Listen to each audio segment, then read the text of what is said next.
Hello there, Only One Kenobi here, only one. Yes, I just wanted to do a quick video because I haven't really talked about it much on my channel, only maybe in passing, but Andor Season 2, I just watched the final 3 episodes now, so it's all over, and wanted to give you a few of my thoughts. The first thing I want to say is I cannot wait now to watch Rogue One. I mean, the thing is, patience can pay off, right? Because I was desperate to watch Rogue One. I was going to watch it before I watched Season 2, and then I was going to watch it all last week because I was just so into it and I knew we were getting close to the Rogue One events.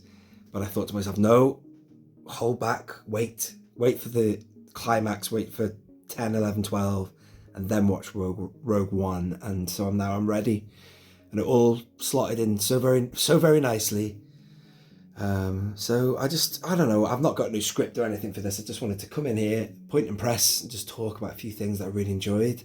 You're looking right now at the section of my shelves which I've had dedicated for the last few years actually to the Battle of Jeddah, and I've just put in there now the Streets of Tatooine playset which came recently, which to be honest for all I said about its lack of weathering, it doesn't half look good, doesn't it?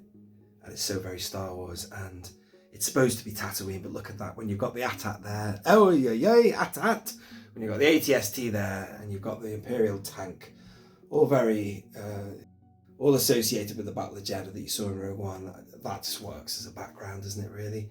So, there you go, just thought I'd mention that that's there. And I was in here the other day, actually, trying to make sense of the clutter in here.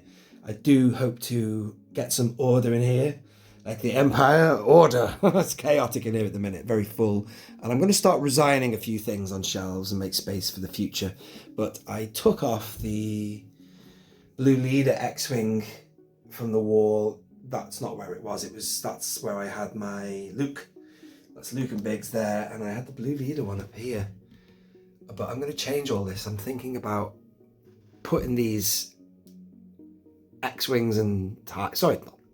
putting these TIE fighters a bit higher, and then use the shelf there for more figures and stuff. But anyway, I'm just waffling out loud on what I need to do. There's a lot of organisation, but down here is the X-Wing, and you did see in the last one of the episodes the nose of not necessarily this X-Wing, but a Blue Squadron one.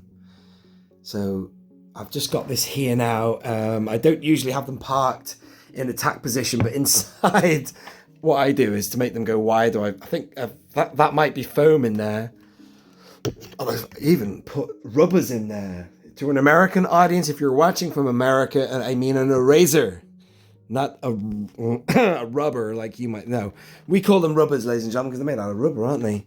But yeah, they're quite good for stuffing in the wings, because these joints here, they only go so wide.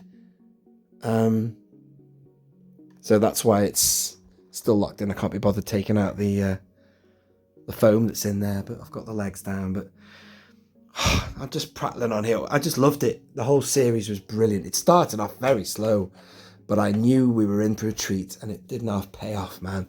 The sacrifices of Luthen and the rebellion, unbelievable. And the mistrust of the rebellion of these other characters. We always knew about Saw Gerrera, and they talked about him in Rogue One, about the fact that he was an extremist and this, that, the other. But even right to the end, for what Luthen was the axis, the centre of it all, and how much he did, there was still a massive element of distrust, probably because of the tactics he used to do what they had to do. Even Lonnie at the end, it was just so tragic. After all he sacrificed, and his wife and kids, and then unbelievable, so dark, but so Star Wars, for me anyway. A lot of people have said it's not Star Wars, but I hate that argument. It is Star Wars, man. It is the prequel to a prequel, man. It's the prequel to Rogue One. Rogue One's a prequel to A New Hope. Nothing is more Star Wars than New Hope. And just regardless of that, it is the Empire and a fledgling rebellion. The Empire versus the rebellion is the pure Star Wars.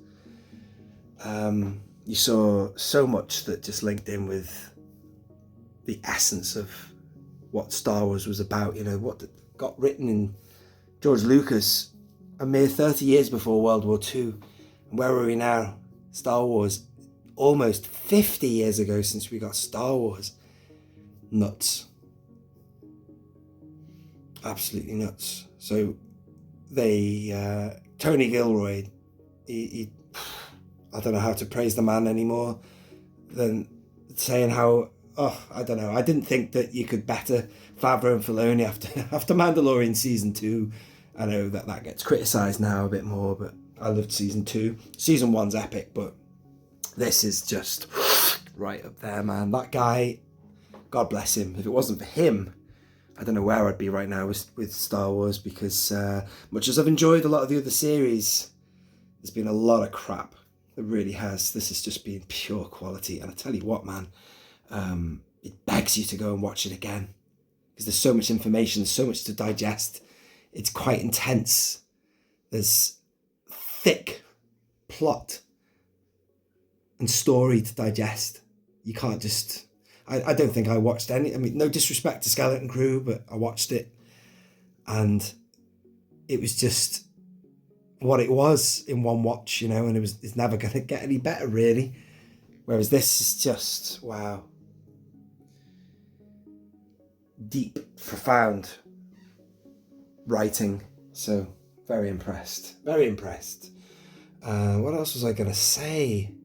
The downfall of Miro and Partagas and Dedra Miro in prison. It's just, wow. After all they'd done.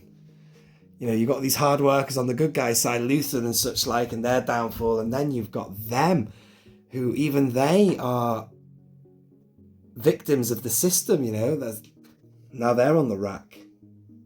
Partagas didn't even make it to where he was heading to. It was just, and then Miro, wow. She deserved no less, you know. She's a monster and responsible for, you know, they're villains. They deserve no less. But it just goes to show how, despite all what they, I nearly said all the good they did, all the hard work they put into the Empire, they are then victims of the same Empire, you know, destined for what they got. So unfree, really. And it was so poignant at the end when you saw Andor walking off on the side of the rebellion, you know, marching forward towards a freedom, I suppose, the fighting for freedom from the Empire, as infinite as it is. The bald guy, though, I couldn't believe he didn't. I thought he was going to be wiped out last week. I was telling my mate on a voice message, he had Wolf Yularen on the end of the line. He was responsible for that message getting out, not acting quick enough to stop Mothma's message getting out to the galaxy. I thought he was going to be hung for that, but no, there he was, marching Partagas out to probably a firing squad or whatever, prison as well, same as Miro. Because at the end of the day, it falls on his desk. He was the one who invested in Miro, Dedra Miro, and it all went tits up. Crazy. And none of them were safe. It's like, right back to the original trilogy. Vader, you fail, you're out. We've got other people that can fill your boots. Crazy. So, a lot to digest. Really enjoyed it. An unbelievable presentation of Star Wars, and I'm glad they did it like they did. You got 3 episodes. So how many weeks is that we've been watching it? Was it 3 weeks ago? 3, 6, 9, 12. Unbelievable. Very good. And it all leads to the original trilogy, which is fantastic. And Vader's on board next in Rogue One. Desperation to get those plans back, innit? Wow. So impressed. I'm going to leave it there because I'll waffle on too long otherwise. Thank you for watching. Let me know your thoughts in the comments below. Was it your cup of tea? It certainly wasn't Star Wars Theories. That was just crazy to see him bow out like that, man.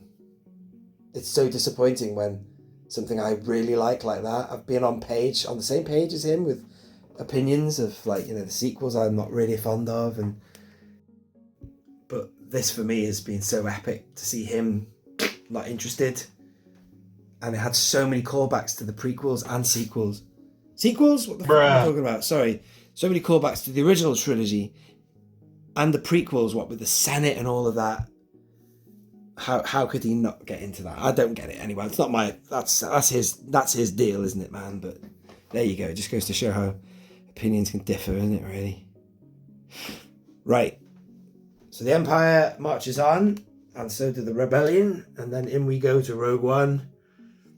And then he's had his day too by the episode 6, except, well, episode 9 he's back. Oh God. Oh God, how did somehow Palpatine returned? You know shit, man. How did that happen? Oh God, let's wipe them from canon. Sorry if you like them. Sorry, I'm just They lost that, man. They lost the plot there. Thank you for watching, ladies and gentlemen. This has been Only One Kenobi, Only One. Out.